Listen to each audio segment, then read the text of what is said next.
Tawagin niyo na lang ako sa nickname kong Jess. Mahilig ako sa mga katatakutan at kahit anong horror stories or movies. Dahil mula bata ako, mahilig kami magpakwento kay mama ng katatakutan na kwento. Pero kwento ni mama, sa totoong buhay yun. Pinakapaborito ko sa lahat ay yung mga kwentong about sa mga aswang. Dahil ang mama ko, Visaya. Kaya marami siyang alam na kwento about sa mga manananggal at aswang. Pero itong ikukwento ko ay base sa naranasan ng kuya ko mismo sa loob ng bahay namin. That time, kakauwi ko lang ng Bicol dahil dun kami nakatira sa Bicol. Galing pa lang ako sa Cavite nun dahil ilang buwan din akong namasukan bilang kasambahay. Nasa edad 17 pa lang nung unang namasukan ako. Ngayon, 26 taong gulang na ako. Tapos, yun na nga, nung umuwi ako sa amin that time, kinagabihan, tinapos ko lang yung pinanonood ko. Tapos nahiga na ako. Si kuya na lang huling nanonood sa TV, sa sala. Dahil dun din naman siya natutulog. Tapos mga ilang oras pa lang siguro akong natutulog. Bigla na lang ako naalimpungatan dahil ginising ako ng kuya ko. Sabi ko, bakit? Tapos tinanong niya ako, sino daw yung kasama ko? Parang medyo nagalit pa nga yung tanong ni kuya. Dahil akala niya siguro may kasama ako pa uwi na palihim. Akala niya, boyfriend ko. Sobrang nagulat ako sa tanong niya. Sabi ko, ha? Sinong sinasabi mo? Ako lang naman mag-isa umuwi. Tas di na siya kumibo at ginising na sila mama. Kahit ang mga kapatid ko ay nagising na rin dahil sa pangyayari. Doon na siya nagkwento.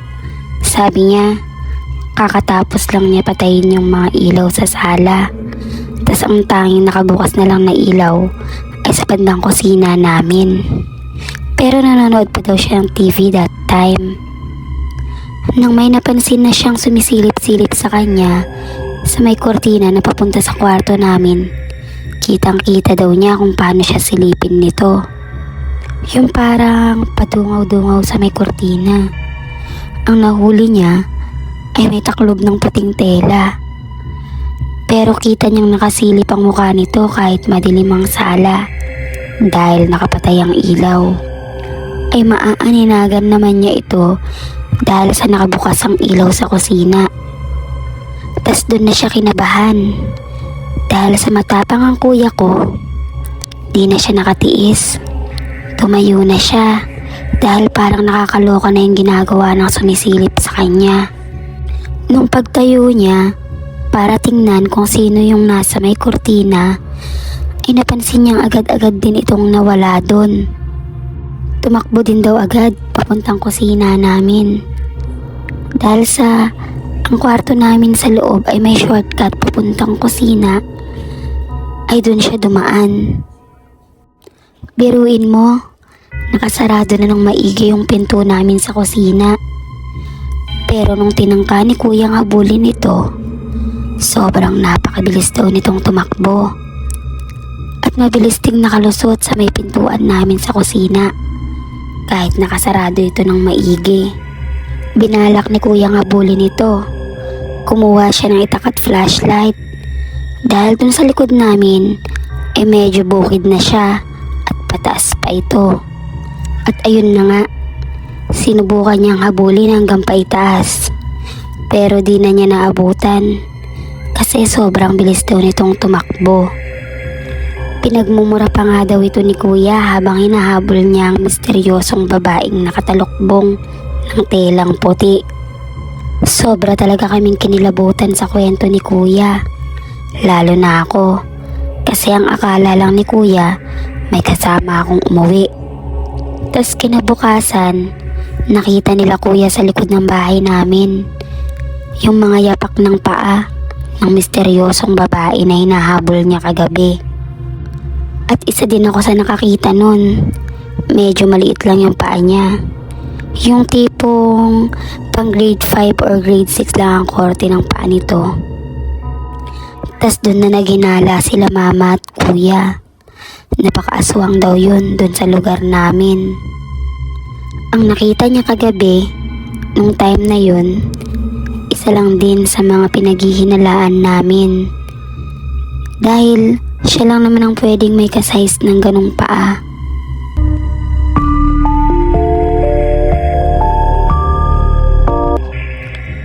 Tawagin niyo na lang po akong Albert. 32 anyos na ngayon. Yung tiyo ko ay may sakahan sa probinsya. At ako naman ay nagbabakasyon sa probinsya namin. Doon ako tumira sa bahay ng tiyo ko. Pagdating ko doon, ay agad akong sinalubong ng tiyahin ko at mga pinsan ko. Tinanong nila ako kung kumain na ako. Sabi ko, hindi pa nga tiya. Kaya sumabay na ako sa kanila sa tanghalian. Nagluto si tiya ng paksiw na bangus at tinolang manok nun. Mag-aalauna na nang dumating ang nakakatanda kong pinsan. Galing daw siya sa sakahan nila. Nagkwentuhan kami ng mga pinsan ko tungkol sa buhay nila sa probinsya at tumulong din ako sa pagtatanim ng palay. Isang araw ay naisipan ni tiyo na mamaril ng ibon. Total, natapos naman na nilang itanim ang mga palay. Ganun sila sa probinsya. Pag wala na silang ginagawa, ay mamamaril sila ng mga ibon. 4 kaming lahat na pumunta sa may palayan. At dun kami nagpahinga sa may bahay kubo dun. Nakarami naman kami ng huling ibon. At dun na rin namin iyon kinatay at niluto. May mga tubig naman dun sa may kubo. At dun na muna kami nag-inuman ng mga pinsan ko. Magkagabi na nang magpaalam saglit si tiyo. Dahil bibigyan niya ng nilutong ibon sina tiya. Kaya lumakad na siya. 8:30 PM na nang matapos kaming mag-inuman ng mga pinsan ko. Medyo lasing na kaming tatlo nun. At iba na ang mga boses namin. Medyo malakas na at halos walang tigil sa tawanan namin. Sabi ng isa kong pinsan ay hindi na raw babalik si tiyo dahil malamang ngayon ay tulog na ito. At may iniindang sakit si papa kaya nagpapahinga na yun ngayon, sabi ng pinsan ko. Maya-maya ay di na namin namalayan ang paglipas ng mga oras. Gabi na pala at alas 10 na ng gabi. Nakatulog ang 2 kong pinsan sa may upuan at ako naman ay kagigising lang. Nang inilibot ko ang paningin ko sa paligid ay nakikita ko pa rin ang palayan kahit na madilim na dahil may konting liwanag naman ng kalangitan. Nang may nakita akong isang babaeng nakasuot ng kulay pulang damit na mahaba, yung parang duster na mahaba. Ganun, tapos tiningnan ko ang muka. Kahit malayo siya, yung muka niya parang nakakatakot. Natatakot ako habang nagtataka. Dito na ako natakot. Kasi, paano nagkaroon ng babae sa gitna ng palayan sa ganong oras? Kaya ginising ko ang mga pinsan ko. Nang magising sila, ay nasa hagdanan na ang babae at paakyat na ito sa bahay kubo. Tapos yung babae ay paakyat na sa hagdanan. Doon na nakita ng 2 pinsan ko. Tapos tiningnan nila yung babae. Halatang takot na takot sila at parang nawala yung kalasingan nila. Yung babaeng nakapula ay lumapit sa isa kong pinsan at pinuhusan niya ng dugo yung ulo ng pinsan ko. Sobrang takot na takot kami ng mga sandaling yon. At ako ay di makagalaw sa kinatatayuan ko. Pagkatapos ay nilapitan ako ng babaeng nakapula. Tapos pinuhusan din ako ng dugo. Hindi ko alam kung saan galing yung dugo na yon dahil wala naman siyang dala na kahit ano, parang magic lang. Sobrang lansa ng dugo at halos ikamatay ko yung amoy. Nang lapitan ng babae ang isa kong pinsan, ay dito na ito tumakbo. Kami naman dalawa kong pinsan ay takot na takot sa nangyayari. Di pa rin kami makagalaw. Biglang tumingin ng masama yung babaeng nakapula sa amin.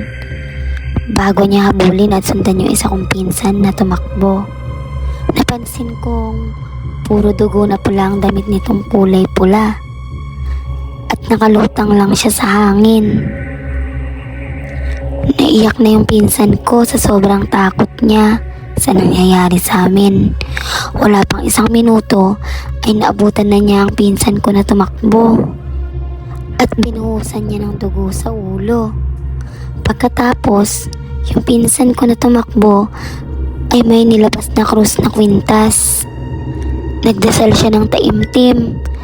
Yung babaeng nakapula ay biglang lumaki yung bunganga niya at parang nagalit sa ginagawa ng pinsan ko. Akmang sasakalin ng pinsan ko, biglang may narinig kaming putok ng baril. Tinamaan yung babaeng nakapula. Si Tiyo pala, biglang dumating at may dalang rifle. Binaril uli niya ang babae na nakabuka pa rin ng malaking bibig. May umaagos na dugo sa 2 mata nito. Yun yung lalong nagpatakot sa amin. Pero si Tiyo ay patuloy lang sa pagbabaril sa babae. Hanggang sa yung babae ay unti-unting nawala. Sabi ni Tiyo ay binabad niya ang mga bala ng rifle niya sa holy water para pag may aswang umulto ay madaling tablan ng bala. Kung ordinaryong bala lang daw ang ginamit niya sa babae, malamang ay hindi pa rin daw ito aalis. Pero nang tanungin ko si Tiyo kung anong klaseng nilalang yung umatake sa amin, isa lang ang sagot niya. Noong unang panahon daw ay may isang babae na napadaan sa palayan na yan. Ginahasa daw ito ng mga kalalakihan at pinatay. Yung bangkay daw nito ay inilibing sa palayan na palayan na ngayon ni Tiyo. At yung mga nanggahasa ay isa-isang namatay na may dugo sa ulo nila.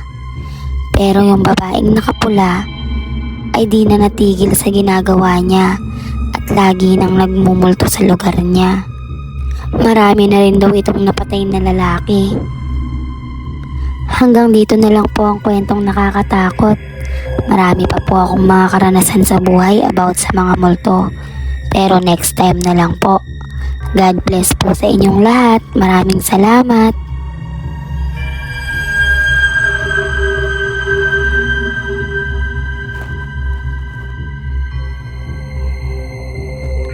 Sana magustuhan nyo. Ang istorya na ito ay ikwinento lang sa amin ng tita kong albularyo. Bago naging mahusay na albularyo ang tita ko, ay naaksidente muna siya sa bangka. Habang nakasakay siya sa bangka, ay bigla lang itong tumaob at si tita ay nalunod. Hindi marunong lumangoy si tita, kaya dali-daling tumulong yung isang lalaki sa kanya. Nasa ibaba na si tita ng dagat at nang iahon siya, ay wala na siyang malay tao. Lumipas ang ilang araw, ay doon na siya nakahiga sa kwarto niya. Dahil hindi pa naman siya dinideklarang patay. Hanggang sa habang nagwawalis si mama nun sa labas ng kwarto ni tita, ay niisipan niyang walisan ang loob ng kwarto ni tita. At pagbukas niya ng pintuan, ay nagulat siya dahil nakita niya ang ulo ni tita na umiilaw na kulay green.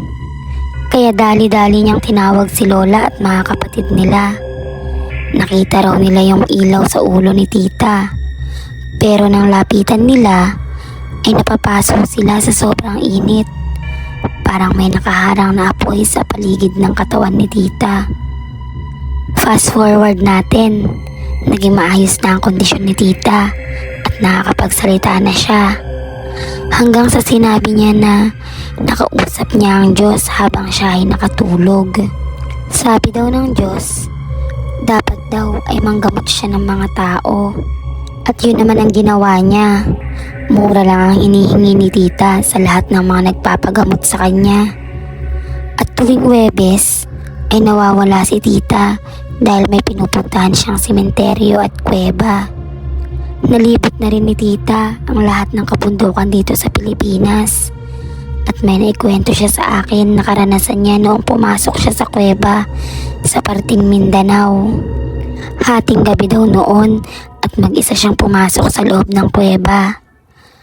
Ganun daw sila mga albularyo, may sinusundan silang mga utos na mula sa itaas.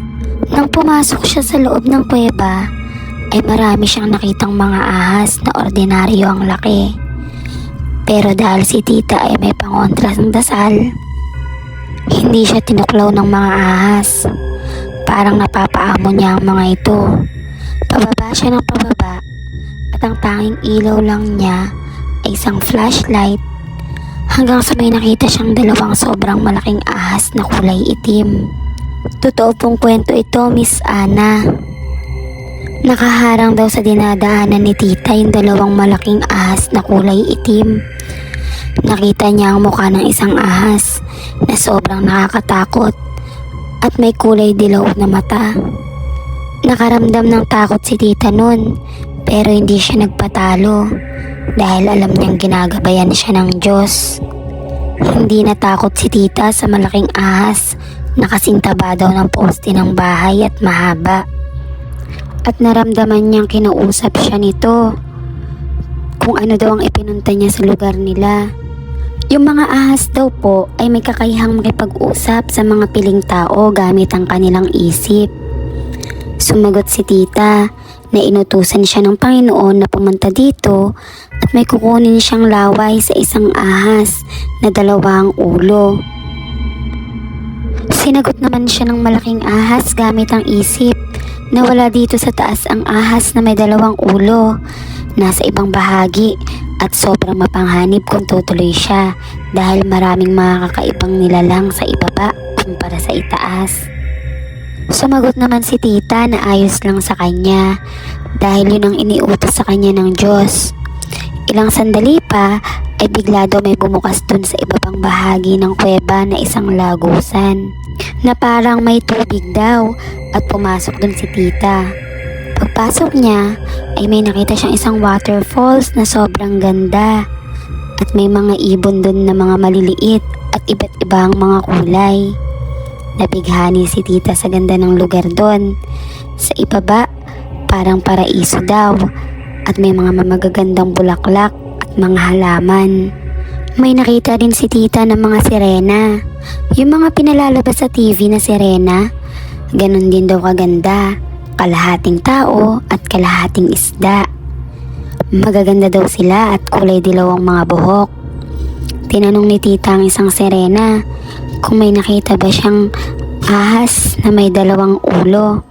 Ang sagot ng sirena, dun daw yun sa malayo nakatira. Maglakbay pa daw siya ng sobrang layo bago ito marating. Ang kabundukan na tinitirahan ng ahas na dalawang ulo. Dahil sa sinabi ng sirena ay naglakbay na si tita sa sobrang layo na halos ikamatay na ng katawan niya dahil sa sobrang pagod. Hanggang sa mapagod si tita at may nakita siyang isang puno at dun siya namahinga. May araw din daw sa ilalim ng lupa na tinitirahan natin at may sariwang hangin habang nagpapahinga si tita ay may lumapit sa kanya na isang babae na nakaputi. At yung suot daw nito ay umiilaw sa sobrang puti. Yung mukha daw nito ay sobrang amo at mapula ang mga labi. Ang ganda daw nito. Tinulungan daw siya nito para hindi na mahirapan sa paglalakad. Isinama siya nito at sila ay lumipad. At sa paglipad nila ay nakita ni tita ang ibaba. Sobrang ganda daw ng ibaba. At may nakita siyang mga higante sa may bandang bulkan. At may mga iba't ibang mga nilalang din siyang nakita, kagaya ng titbalang at duwende. Pagbaba nila, ay nagpaalam na ang babae sa kanya at nag-isa na lang siyang tumuloy sa pupuntahan niya. Hanggang sa makarating na siya sa isang kuweba at pumasok daw siya doon. May nakita siyang itlog ng ahas. Kaya doon na niya nalaman na doon sa kuweba na yun, doon nakatira ang ahas na 2 ang ulo. Naghintay pa siya ng ilang minuto at maya-maya ay dumating na ang ahas na kulay puti. Kasing laki daw yung ahas na puti ng braso ng bata. Maamo daw yung mukha ng ahas. Hinuli daw yun ni tita at agad niyang kinuha ang kamandag nito, kulay blue. Yung kamandag daw ng ahas na yun ay pwedeng panggamot sa mga malalang sakit. Kahit na cancer, na tanging matatagpuan lang sa kailaliman ng lupa. Sobrang nakakamangha yung kwento ni tita. Pagkatapos na makuha ni tita ang kamandag ng ahas na puti, ay pinakawalan na niya ito. Pagkakuha niya ng kamandag, ay umalis na siya sa lugar na yun. Pagkabalik ni tita sa lagusan, ay nandun pa rin ang 2 ahas na sobrang laki. Pero, pinayagan na siyang lumabas ng kuweba. Pagkalabas ni tita, ay dumiretso na siya sa bahay namin. Ang sabi pa ni tita, yung napuntahan niyang lugar ay lugar ng mga may kapangyarihan at sobrang lawak ng lugar na yun. May ganong lugar daw talaga dito sa mundo natin na hindi pa nadidiskubre ng mga tao.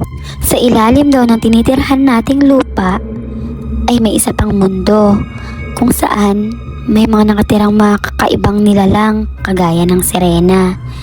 Yung mga sirena ay may lagusan sa pinakamalalim ng karagatan na sila lang nakakaalam. Sobrang lalim daw ng karagatan at bibihira lang ang nakakakita sa mga sirena. Yung mga higante din daw ay nasa ilalim din ng lupa natin at hindi totoo na nalipol sila. Tumira lang daw sila sa kailaliman dahil yun lang daw ang lugar kung saan di sila makikita ng tao. Pag malapit na daw darating ang Panginoon, ay lalabas na raw ang iba't ibang uri ng mga hayop na malalaki at ang mga kakaibang nilalang na sa mga pelikula at comics lang natin makikita. Makikipagkaibigan daw sila at yun na ang senyales na malapit na ang paghuhukom ng Diyos. Hanggang dito na lang ang kwento ko. Maraming salamat. Nagustuhan mo ba ang kwento?